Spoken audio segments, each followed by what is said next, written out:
شعبان المعظم کا مہینہ اور عنقریب وہ رات آنے والی ہے جس کو ہم شب برات کہتے ہیں۔ اتنی بات تو سارے لوگوں کو پتہ ہوگی کہ اب ہمارے زندگی کا ایک باب 14ویں شعبان کو بند ہو جائے گا اور 15ویں شعبان کو ہمارے نئے سال کے تمام معاملات کا دروازہ پھر سے کھولا جائے گا۔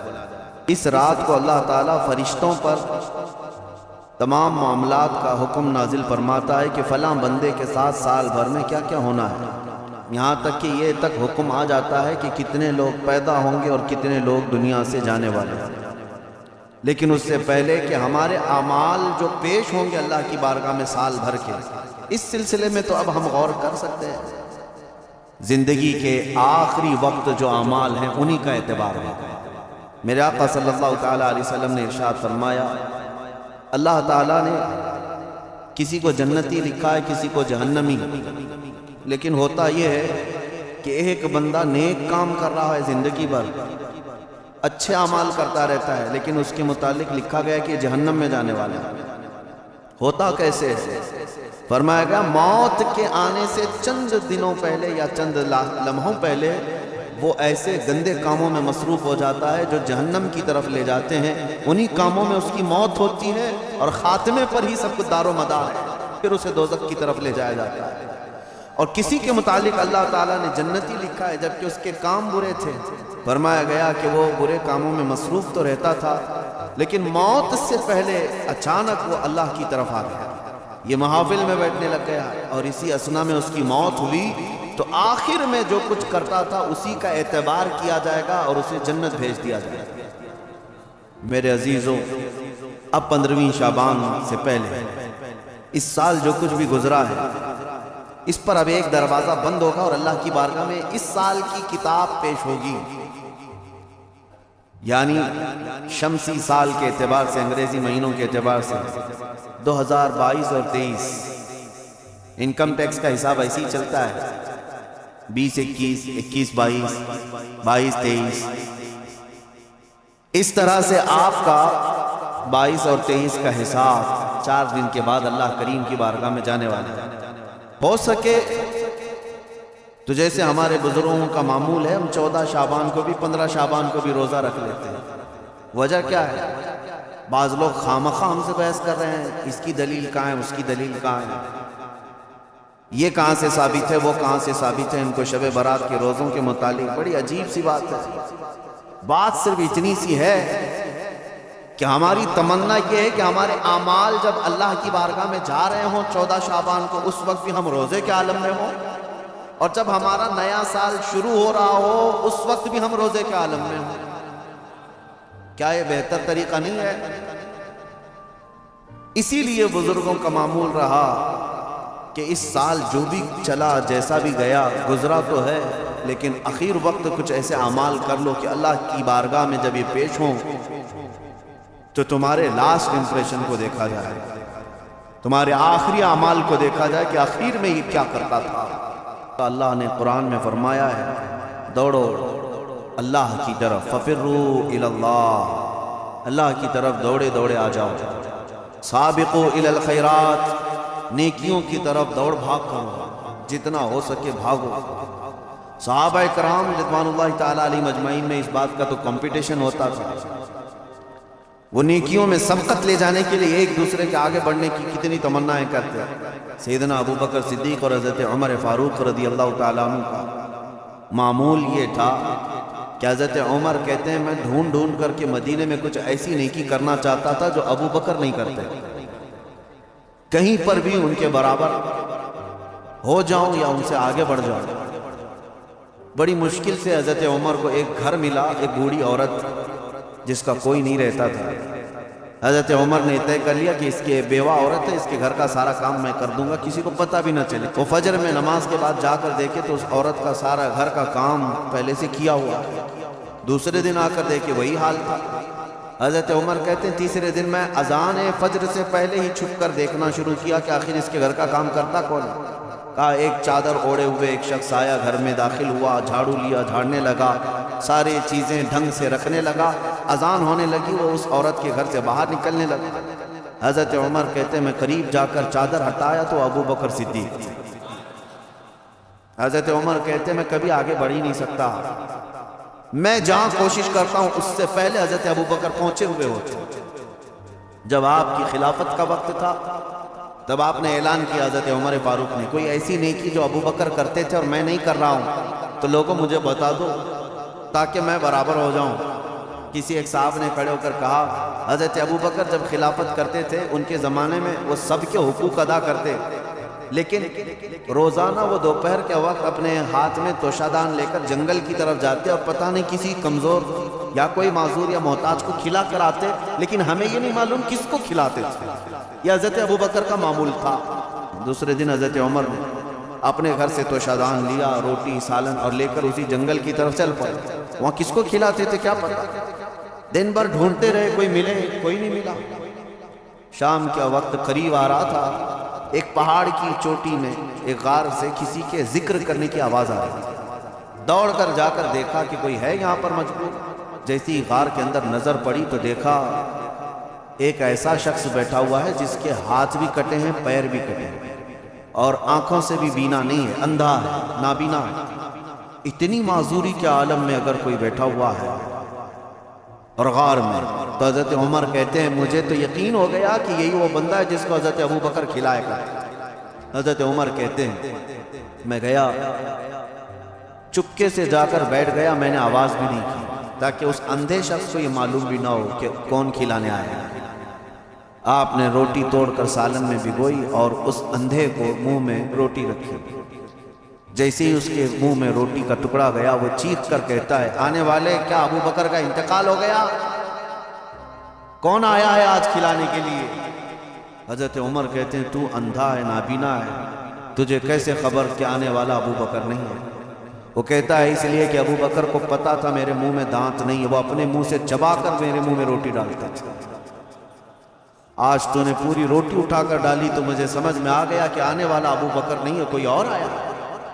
حضرت عمر کی آنکھوں سے آنسو آئے، باہر نکل کر کہتے ہیں قسم رب ذوالجلال کی ہے ابو بکر آپ سے ایک قدم بھی میں آگے نہیں بڑھ سکتا۔ عزیزان گرامی اوقات، مجھے یاد ہے بچپن میں جب چھوٹے تھے تو رمضان میں روزانہ اسکول جانے کے بعد یہی چیزیں ہوتی تھی، تیرے کتنے روزے ہوئے، تیرے کتنے روزے ہوئے، ہر ایک کے روزے ہی ایک دوسرے کو پوچھتے رہتے۔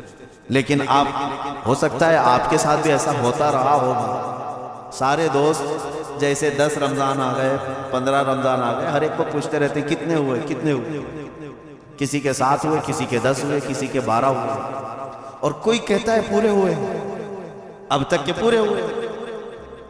ہم بھی اس وقت سنتے تھے، ایک دوسرے سے بات کرتے تھے، لیکن اس وقت ایک دوڑ رہتی اور گھر میں آ کر جھگڑا بھی کرتے، فلاں کے تو 10 ہو گئے، مجھے سحری میں ضرور اٹھانا، نہیں تو میں اس کے پیچھے پڑ جاؤں گا، میں اس کا پیچھے ہو جاؤں گا۔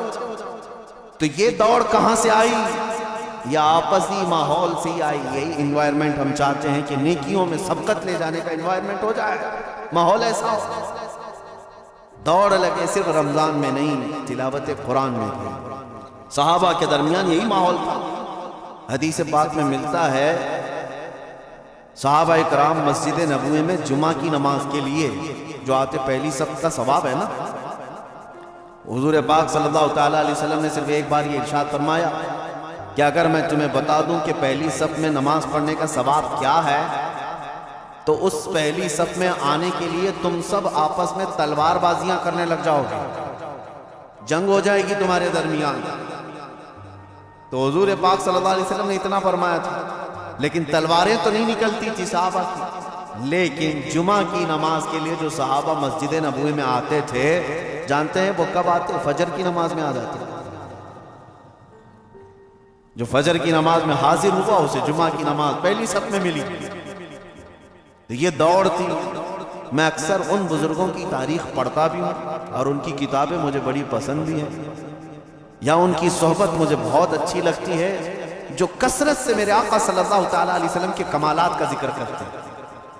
دل لگتا ہے ان بزرگوں کے پاس۔ اس کی وجہ یہی ہے کہ ان کو ہم جتنا پڑھتے ہیں ہمارے اندر سے اتنا ہی عشق رسول بڑھتا چلا جاتا ہے۔ ہو سکتا ہے پہلے ایسی تمنائیں نہیں تھی، لیکن بزرگوں کو پڑھنے کے بعد کچھ اور ہی تمنائیں ہونے لگتی ہیں۔ ظاہر سی بات ہے پیر مہر علی شاہ رحمۃ اللہ تعالیٰ علیہ اعلیٰ حضرت امام اہل سنت فاضل بریلوی یہ مدینے گئے تھے حضور پاک صلی اللہ تعالیٰ علیہ وسلم کی بارگاہ میں. ہزاروں نہیں لاکھوں کروڑوں لوگ آتے ہیں اپنی اپنی تمنائیں مانگتے ہیں. یا رسول اللہ میں فلاں ہو گیا آپ مجھے یہ عطا کر دیں وہ عطا کر دیں. لیکن ان بزرگوں کے سوال تو یہ تھے کہ یا رسول اللہ کچھ نہیں بس آپ اپنی قبر انور سے باہر آ کر دیدار کرا دیں. تجھ سے تجھی کو مانگ کر مانگ لی ساری کائنات. ان کا فلسفہ یہ تھا تجھ سے تجھی کو مانگ کر مانگ لی ساری کائنات. وہ اپنے ہو گئے تو رحمت پروردگار اپنی. اور یہ سوال کیا اور دونوں بزرگوں پہلی مرتبہ دوسری مرتبہ تیسری مرتبہ امید تو ان کی پوری نہیں تھی، یعنی وقتی طور پر ان کی مانگی ہوئی چیز تو سامنے نہ ملی. حکمتیں ہیں.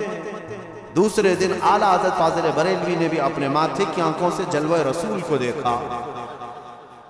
پیر مہر علی شاہ صاحب مدینے سے رخصتی ہو گئے یہ کہتے ہوئے کتے مہر علی کتے تیری سنا گستاخ آنکھیں کتھی جا اڑی. اے مہر علی کہاں تیرا منہ اور کہاں وہ مقام. تیری آنکھیں کیا اس لائق ہیں کہ تو دیکھنے کی تمنا کر بیٹھا. پھر یہی سوچ کر کے نکلے وادی ہمراہ پہنچے تھے. مکہ جانے کا راستہ ہے بدر کے قریب. وادی ہمراہ عصر کی نماز سے فارغ ہوئے تھے. دیوار کے پاس میرے مصطفیٰ کا دیدار. پرانی دیوار کے پاس کھڑے نبی پاک صلی اللہ تعالیٰ علیہ وسلم اپنے کمالات اپنے جلووں کے ساتھ تشریف لائے. اب میں آپ کو یہ بات عرض کر رہا ہوں کیوں میں نے یہ ذکر کیا. ہم نے اعلیٰ حضرت کو بھی پڑھا پیر مہر علی شاہ صاحب کو بھی پڑھا. ہم ویسے بھی عمروں پر جاتے رہے حج پر جاتے رہے لیکن اب جب جاتے ہیں تو یہی تمنا ہوتی ہے کہ آقا جب انہیں دے سکتے ہیں تو ہمیں کیوں نہیں دے سکتے. امتی تو ہم بھی ان کے ہیں. نبی پاک صلی اللہ تعالیٰ علیہ وسلم کی بارگاہ میں یہ تمنا کرنا اور اس طرح کی التجا کرنا کس نے سکھایا؟ انہی بزرگوں کی تاریخ نے سکھایا. اسی لیے میں کہتا ہوں ایسوں کو دیکھو کہ تمہیں نیکیوں کی طرف بڑھنے کا شوق پیدا ہو جائے. کہ نبی پاک صلی اللہ تعالیٰ علیہ وسلم کون ہیں سب کو پتا ہے. سید الانبیاء معصوم عن الخطا سید الرسل امام الاولین امام الآخرین مالک جنت مالک رقاب امم. ہم سب کی جانوں کے مالک. لیکن اس رسول کیا آپ سب کو یہ تسلیم ہے کہ نہیں حضور کے ہاتھ میں سارے خزانوں کی کنجی ہے؟ نبی پاک صلی اللہ تعالیٰ علیہ وسلم جنتی دروازوں کے مالک ہیں. اس کے باوجود رسول اللہ دعا یہ کرتے تھے کہ اے اللہ تو مجھے میرے نفس کو میرے حوالے ایک منٹ کے لیے بھی مت دینا، ہمیشہ اپنی حفاظت میں رکھ. رسول جب یہ دعا کرتے ہیں کہ میرے نفس کو میرے حوالے، پلک جھپکنے کے برابر جو وقت ہوتا ہے حضور فرماتے ہیں لا تکلنی الی نفسی طرفت عین یا اللہ.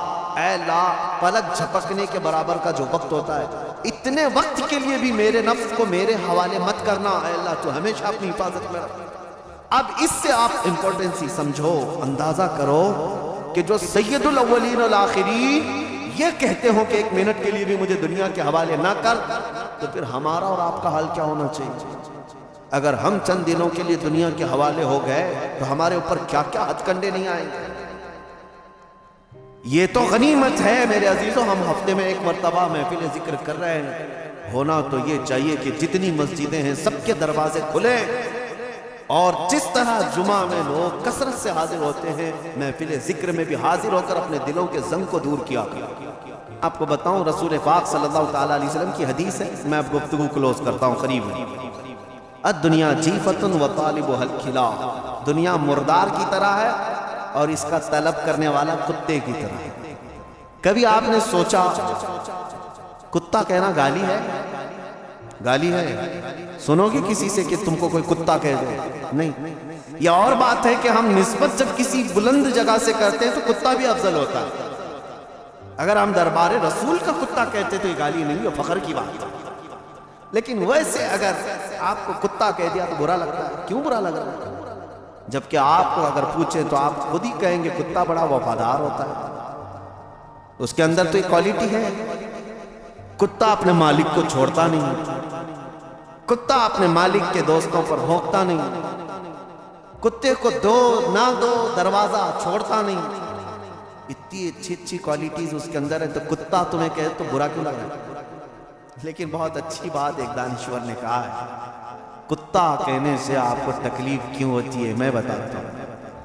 کتے کے اندر اچھی کوالٹی سب ہیں، لیکن جب وہ کچھ کھانے لگتا ہے، گوشت ڈالو، مردہ کھا رہا ہو کوئی بھی، دوسرا کتا آئے تو اسے برداشت نہیں کرتا، بھونکنے لگ جاتا ہے دانت پھاڑ کر کے۔ بعضوں نے کہا ہے یہ انسان کا تو ہو گیا، لیکن اپنی برادری کا نہیں ہو پایا،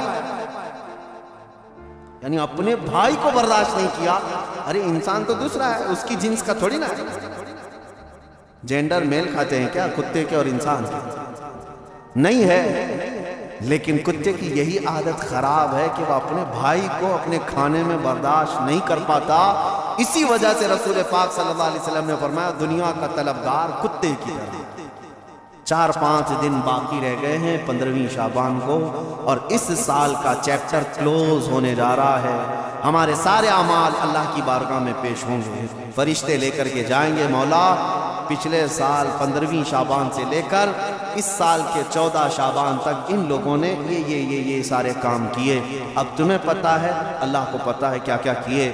تم نے کتنی نمازیں چھوڑی وہ بھی لکھا ہوگا، کتنے روزے تم نے رمضان میں پچھلے مس کیے وہ بھی لکھا ہوگا، کتنے زکوٰۃ دبا کر کون بیٹھا ہے وہ بھی لکھا ہوگا، کتنے تم نے لوگوں کے مال کھائے وہ بھی لکھا ہوگا، کتنوں پر غلط نگاہ ڈالی وہ بھی لکھا ہوگا، کتنوں کے ساتھ دھوکہ کیا ہے وہ بھی لکھا ہوگا۔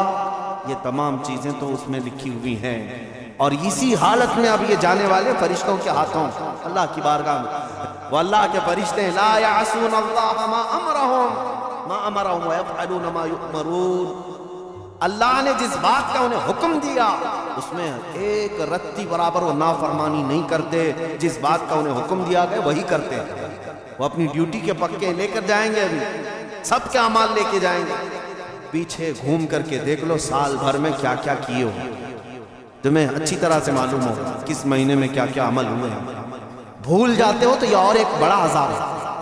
ایک چیز ہے، قرآن میں اللہ نے فرمایا ان الحسنات یذہبن السیئات، کچھ نیکیاں ایسی ہیں کہ اگر تم کرو گے تو برائیوں پر پانی پھیر دیا جائے۔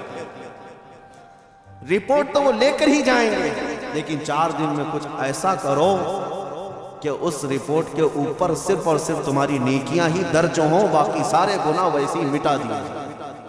یہ ہو سکتا ہے آج کے ذکر کو نہایت ہی خلوص کے ساتھ اللہ کی بارگاہ میں اپنے پچھلے تمام گناہوں سے توبہ کرتے ہوئے کھڑے ہو جاؤ، اور اس کے بعد یہ عہد بھی کرو کہ اے اللہ میں سچی توبہ کے ساتھ تیرے دربار میں آیا ہوں، میں جب جب بھٹکوں، جب جب میرا قدم ڈگمگائے، آج اتنی دعا ہے کہ مولا میرے قدموں کو سنبھال لے اور مجھے دنیا میں ڈوبنے سے بچا لے، جب تک زندہ رہوں اپنی رحمت میں جگا دے، جب آنکھیں بند ہوں تو دامن مصطفیٰ میں مجھے جگہ عطا کر۔